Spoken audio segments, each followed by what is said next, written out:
بسم الله الرحمن الرحيم. هنعمل النهاردة شكل ميدالية على شكل قلب. هنختار الشيب من هنا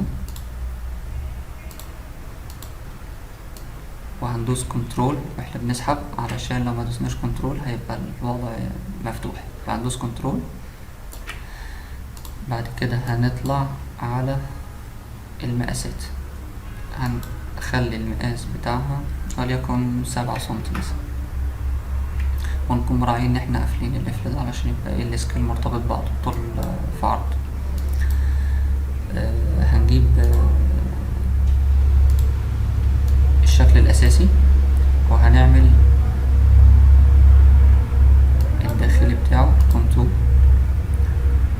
او الاوفست، هنخليه وليكن 4 ملي بس داخلي، يعني مش من خارج، لا من الداخل. وبعدين هنبدأ نفصل الشكل ده، هندوس عليه بريك، هناخده برا لوحده وهناخد ده عشان هنبدأ نعمل عليه شغل. هنا هنعمل الحلقة اللي هتركب من أصل الخامة. ببساطة هناخد دايرة هنعملها 1 سنتي أو 12 ملي، هناخد دايرة تانية أصغر هنعملها 4 ملي ونوصلهم مع بعض وناخدهم على الطرف كده. هناخد الكبيرة مع الظهر وهنعمل لهم ويلد أو دمج، ودي هنعمل لها ايه ربط بقى مع بعض يعني، تمام. ودي هناخدها نرجعها لأصلها تاني.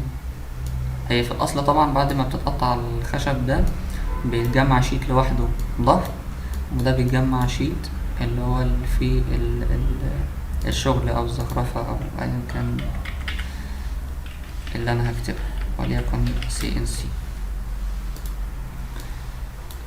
من هنا طبعا بحدد المقاس بتاعه حجمه، من هنا اقدر طبعا اغير شكل الفونت يعني براحتي طبعا.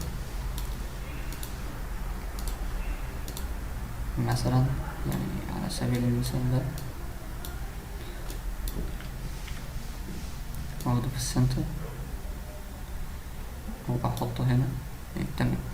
طيب المفروض ان ده انا هاخد من ده نسخة، النسخة دي هتكون متقطعة بشكل معين، يعني الميدالية دي هتكون بالشكل ده النهائي. يبقى انا مطالب مني ان انا اخد الوش لوحده والظهر لوحده. الظهر مثلا هقطعه على شيت ايا كان اللون، والوش برضه هقطعه على شيت ايا كان اللون التاني